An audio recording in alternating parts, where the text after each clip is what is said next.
స్వార్థంతో రాసిన యుద్ధం, స్వార్థం నడిపిస్తున్న యుద్ధం ఇది. బాధ ఎలా ఉంటుందో, గుండెకు ఎన్ని కోతలు పెడుతుందో, ఓ తరాన్ని ఎలాంటి భయంలోకి నెట్టేస్తోందో, ప్రపంచాన్ని ఎలా వణికిస్తోందో చూపించిన యుద్ధం ఇది. వార్తో రక్తపాతమే కాదు, బతుకు చిత్రమే మారిపోతోంది.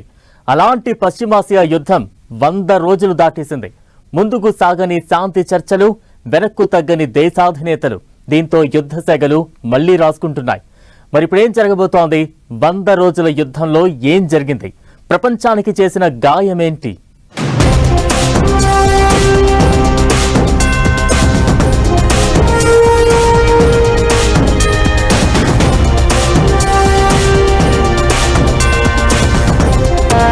వంద రోజులు దాటేసిన మిడిల్ ఈస్ట్ వార్, ముందుకు కదలని శాంతి చర్చలు, వెనక్కి తగ్గని దేశాల అధినేతలు, పశ్చిమాసియాలో మళ్లీ యుద్ధ సెగ. 100 రోజుల యుద్ధంలో ఏం జరిగింది? ఇరాన్ ముందు యుఎస్ ఎలా తేలిపోయింది? పశ్చిమాసియా యుద్ధంలో వాట్ నెక్స్ట్? యుద్ధానికి కారణాలు ఉండవు, సాకులు మాత్రమే. చరిత్ర దాటొచ్చి చూస్తే కనిపించేది ఇదే. పశ్చిమాసియా యుద్ధం విషయంలోనూ అదే జరుగుతోంది. ఆపరేషన్ ఎపిక్ ఫ్యూరీ పేరుతో ఇరాన్ మీద అమెరికా దాడులతో మొదలైన యుద్ధం 100 రోజులు దాటేసింది. మహా అయితే వారం రోజుల్లో ఆ దేశాన్ని గుప్పిట్లోకి తీసుకోవచ్చని వార్ స్టార్ట్ చేసిన అమెరికా అంచనాలు అట్ట ఫ్లాప్ అయ్యాయి. అగ్రరాజ్యానికి ఇరాన్ చుక్కలు చూపించడం స్టార్ట్ చేసింది. అమెరికా ఆర్మీకి చెందిన అపాచీ హెలికాప్టర్ ఒమన్ తీరంలో కూలిపోయింది. దీనికి ఇరానే కారణమన్న ట్రంప్ వ్యాఖ్యల తరువాత అమెరికా సైన్యం ఇరాన్ పై దాడులు మొదలుపెట్టింది. అయితే అటు ఇరాన్ కూడా తగ్గేదేలే అంటూ ఉండడంతో మళ్లీ టెన్షన్ వాతావరణం క్రియేట్ అయింది. హర్ముజ్ జలసంధికి దగ్గరలో అమెరికా అపాచీ హెలికాప్టర్ ఇరాన్ కూల్చివేసిందని ట్రంప్ ఆరోపణలు చేయడంపై ఇరాన్ రియాక్ట్ అయింది. ఇరాన్ భూభాగానికి సమీపంలో ఉన్న విదేశీ సైనిక బలగాలు ఎప్పుడూ ప్రమాదంలోనే ఉంటాయని హెచ్చరించింది. ఇకటు ఇరాన్కు చెందిన కీలక ప్రాంతాలైన ఖేష్మ్ ఐలాండ్, సిరిక్, బందర్ అబ్బాస్, కోహ్యే ముబారక్, జాస్క్ ప్రాంతాలను లక్ష్యంగా చేసుకుని ఎయిర్ డిఫెన్స్, రాడార్ వ్యవస్థలను ధ్వంసం చేయడమే కాకుండా హర్ముజ్ సమీపంలోని సైనిక స్థావరాలపై అమెరికా విరుచుకుపడింది. ఆ దాడికి కౌంటర్ గా ఐఆర్జీసీ రంగంలోకి దిగింది. బహ్రెయిన్లోని అమెరికా 5వ నౌకాదళ స్థావరాన్ని వందలాది డ్రోన్లతో ముట్టడించి అమెరికా రక్షణ వ్యవస్థలకు సవాల్ విసిరింది. ఆ దెబ్బ నుంచి కోలుకోక ముందే అమెరికాకు సన్నిహిత దేశమైన జోర్డాన్ పై దాడులు చేసింది. మువాఫక్ సాల్టీ ఎయిర్ బేస్ టార్గెట్ గా బాలిస్టిక్ మిజైల్స్ ప్రయోగించింది. దీంతో ఇరాన్ మరోసారి రణరంగంగా మారింది. ఇది మళ్లీ యుద్ధానికి దారి తీస్తుందా అనే భయాలు క్రియేట్ చేస్తోంది. అమెరికా, ఇజ్రాయెల్, ఇరాన్కే కాదు, 100 రోజుల పశ్చిమాసియా యుద్ధం ప్రపంచానికి కూడా భారీ నష్టాన్ని మిగిల్చింది. 100 రోజుల్లో అమెరికా, ఇజ్రాయెల్ తో పాటు ఇరాన్ భారీగా నష్టపోయాయి.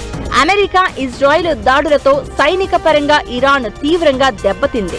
సుమారు 3400 మందికి పైగా ఇరాన్ పౌరులు, అగ్రశ్రేణి రాజకీయ సైనిక నాయకులు చనిపోయారు.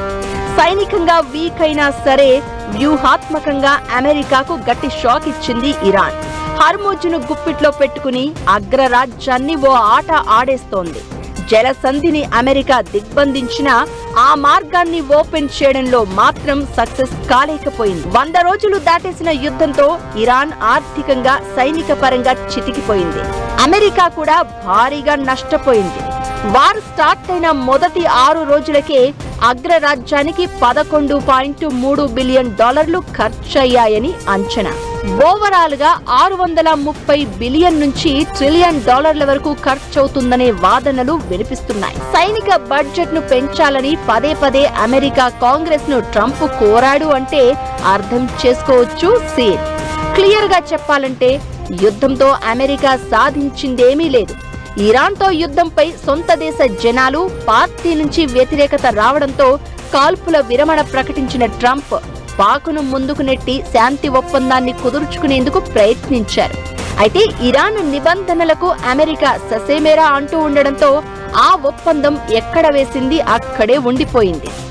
యుద్ధంలో లెబనాన్ కీలక పాత్ర పోషిస్తోంది. యుద్ధానికి ముగింపు పలకాలంటే లెబనాన్పై ఇజ్రాయిల్ దాడులు ఆపేయాలని ఇరాన్ షరతు విధిస్తోంది. అయితే ఇజ్రాయిల్ మాత్రం హిజ్బుల్లా టార్గెట్ గా లెబనాన్లో విధ్వంసం క్రియేట్ చేస్తోంది. దీంతో పరిస్థితి ముందుకు కదలడం లేదు. ఇకటు అమెరికా ఇరాన్ వార్తో గల్ఫ్ దేశాలు కూడా ఎఫెక్ట్ అయ్యాయి. గల్ఫ్ లోని అమెరికా మౌలిక సదుపాయాలను లక్ష్యంగా చేసుకుని ఇరాన్ దాడులు చేస్తోంది. హర్ముజ్ జలసంధితో ముడిపడి ఉన్న వాణిజ్య మార్గాలపై ప్రభావం పడుతోంది. గల్ఫ్ దేశాలపై పడుతున్న ఆర్థిక ప్రభావం స్పష్టంగా కనిపిస్తోంది. పెరిగిన ఇంధన ధరలు, సరఫరాలలో ఆటంకాలు, మార్కెట్లో అనిశ్చితి వంటి పరిణామాలు ప్రాంతీయ ఆర్థిక వ్యవస్థలపై ఒత్తిడి పెంచుతున్నాయి. యుద్ధం జరుగుతోంది పశ్చిమాసియాలో అయినా ఆ ప్రభావం ప్రపంచమంతా కనిపిస్తోంది. యుద్ధం ఇలానే కొనసాగితే హర్మూజ్ అనేది క్లోజ్ అయి ఉంటే పరిస్థితి ఏంటా అనే ఆలోచనే దేశాలకు నిద్ర లేకుండా చేస్తోంది. మరి ఇప్పుడేం జరగబోతోంది? యుద్ధం ఎలాంటి మలుపు తీసుకునే అవకాశం ఉంది? మిడిల్ ఈస్ట్ వార్తో భారత్ మీద పడుతున్న ఎఫెక్ట్ ఎంత? అసలు ఈ యుద్ధం ఇంకెన్నాళ్ళు? అసలు పరిష్కారమే లేదా? మిడిల్ ఈస్ట్ వార్ ప్రపంచం అల్లకల్లోలం. ప్రపంచ దేశాలపై ఎలాంటి ప్రభావం పడింది? భారత్ పై వార్ ఎఫెక్ట్ ఏ రేంజ్ లో ఉంది? హర్ముజ్ క్లోజ్ అయ్యే ఉంటే పరిస్థితి ఏంటి? యుద్ధం ఇంకెన్నాళ్ళు? పరిష్కార మార్గమేంటి? పశ్చిమాసియా యుద్ధం 100 రోజులు దాటేసినా పరిస్థితులు ఇంకా కూల్ కాలేదు. వార్ మొదటి రోజు ఎలాంటి పరిస్థితులు ఉన్నాయో ఇప్పటికీ అలాంటి టెన్షన్సే కనిపిస్తున్నాయి. అపాచీ హెలికాప్టర్ కూల్చివేత తర్వాత సీన్ మరింత సీరియస్ గా మారింది. ఇక హర్ముజ్ జలసంధి మూసేసి కూడా 100 రోజులు దాటేసింది. దీంతో ప్రపంచ వ్యాప్తంగా చమురు, గ్యాస్ కష్టాలు కొనసాగుతున్నాయి. దేశాలన్నీ అల్లాడిపోతున్నాయి. హర్ముజ్ దిగ్బంధం ఇంకా కొనసాగితే మాత్రం ప్రపంచ దేశాలు మరిన్ని కష్టాలు ఎదుర్కోవాల్సి ఉంటుంది. అమెరికా, ఇరాన్ మధ్య ఇంకా శాంతి ఒప్పందం జరగలేదు. యురేనియం దగ్గర పంచాయితీ తెగడం లేదు. ఎట్టి పరిస్థితుల్లో ఇరాన్ దగ్గర అణు బాంబు ఉండడానికి వీలు లేదు అని అమెరికా అంటోంది. దీనికి ఇరాన్ ససేమెరా అంటోంది. మిడిల్ ఈస్ట్ వారులో హర్ముజ్ జలసంధి కీలకంగా మారింది. అమెరికా, ఇజ్రాయిల్ దాడులకు కౌంటర్ గా జలసంధిని ఇరాన్ మూసివేసింది. దీంతో అంతర్జాతీయ మార్కెట్లకు ముడి చమురు సరఫరాలు తగ్గిపోయాయి. అమెరికా కూడా ఇరాన్ ఓడరేవులను దిగ్బంధించడంతో సంక్షోభం మరింత తీవ్రతరమైంది. తటస్థ వైఖరి అవలంబిస్తున్న భారత్ కూడా ప్రత్యక్షంగా దెబ్బతినాల్సి వచ్చింది. కువైట్ ఎయిర్పోర్టుపై ఇరాన్ జరిపిన డ్రోన్ దాడిలో ఓ భారతీయుడు చనిపోయాడు. ఇక భారత్ కు అవసరమైన ఇంధన సరఫరాలలో 65 నుంచి 70% వరకు హర్ముజ్ జలసంధి మీదుగానే జరుగుతాయి. యుద్ధం కారణంగా తీవ్ర అంతరాయం ఏర్పడి ముడి చమురు ధరలు ఆకాశాన్ని తాకాయి. ఈ యుద్ధాన్ని అమెరికా జనం కూడా అంగీకరించడం లేదు.